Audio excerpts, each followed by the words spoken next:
At dahil mag-asawa na si Catherine at David, pinilit makipagniig ni David kay Catherine kahit ayaw nito. Tumakbo si Catherine papalayo kay David sa loob ng kanilang silid na tinutuluyang hotel, pero pilit siyang hinahabol nito hanggang makarating sila sa loob ng banyo. Buong lakas sinubukang isara ni Catherine ang pinto, ngunit puwernersang itinulak ni David ang pinto ng banyo hanggang sa tumalsik si Catherine, kaya bahagyang nabagok ang kanyang ulo. At naituloy din ni David ang maitim niyang bala kay Catherine. Samantala, sila Tanggol at ang kanyang mga kaibigan ay pumunta sa isang bar upang magdiwang sa kanilang napipintong tagumpay. Masayang masaya ang mga ito at agad na umorder ng alak at mga pulutan. Gusto pa sanang umisa ni David kay Catherine, kaso may tumawag sa kanya mula sa ospital kung saan nakakonfine si Camille. Agad naman siyang umalis pero ibinili niya kay Bullet na bantayan si Catherine. Pinag-usapan naman nila Tanggol at kanyang mga kaibigan ang kanilang balak na pagtulong sa kanilang pamilya at sa mga tao sa Quiapo kapag sila ay mayaman na. Nagpasalamat sila kay Tanggol sa ginawa niyang paraan para yumaman sila.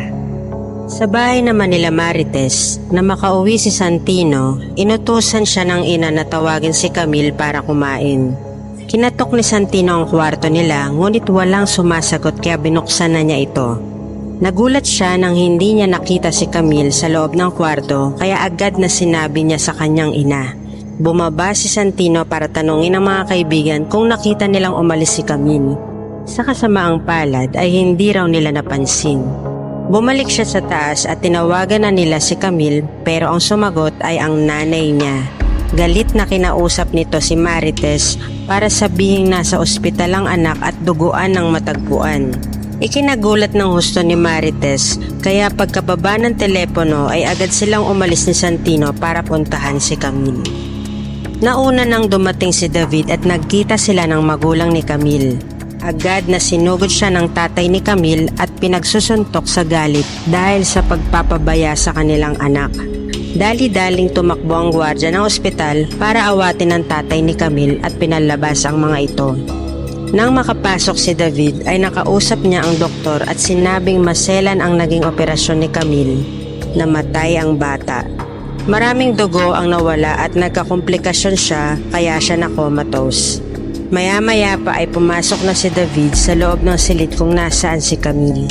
Kinakausap niya ito at sinabi ang lahat ng hinaing niya tulad ng akala niya yayaman siya pag nagkasama na sila, ngunit ito pa pala raw ang naging pabigat sa kanya. Na kaya lang daw siya minahal ni Camille ay dahil nabuntis niya ito. Hindi daw ganun ang gusto niyang pagmamahal. Ang gusto niya, siya lang ang mamahalin. Kaya ilang sandali pa ay tinanggal ni David ang oxygen sa ilong ni Camille at sinabing huwag siyang mag-alala at hindi malulungkot ang anak nila dahil magsasama na sila. Bahagyang nagising at narinig ni Camille ang mga pinagsasabi ni David. Kaya pinisil niya ang kamay ni David ng mahigpit. Pero nang makawala ito ay agad na tinakpan siya ng una ni David hanggang sa mamatay. Nagkunwaring sumigaw si David at tinawagan ang mga doktor at nurse. Sinubukan nilang buhayin pero wala na talaga. Patay na si Camille. Lumabas si David nang nakangisi dahil sa wakas ay wala na si Camille sa buhay niya. Habang nagkakasiyahan sila Tanggol, ay lumabas ang isang babaeng mga awit sa bar. Nagulat sila na ang babaeng iyon ay ang nakalaban nila sa sugal. Pinatapos muna nilang pakantahin at saka inabangan para kumprontahin. Kinausap nila ang babae pagkatapos kumanta. Sinabihan siya ni Tanggol na muntik na silang mapahamak dahil sa kinarnap ng kotse na pinantaya sa sugal. Kaya dapat nabayaran nito ang utang sa kanila. Nangako naman ang babae na huhulog-hulugan niya ang pagbabayad. Bago umalis sila Tanggol ay sinabihan niya ang babae na nagkamali siya ng binangga kaya babalikan niya ito.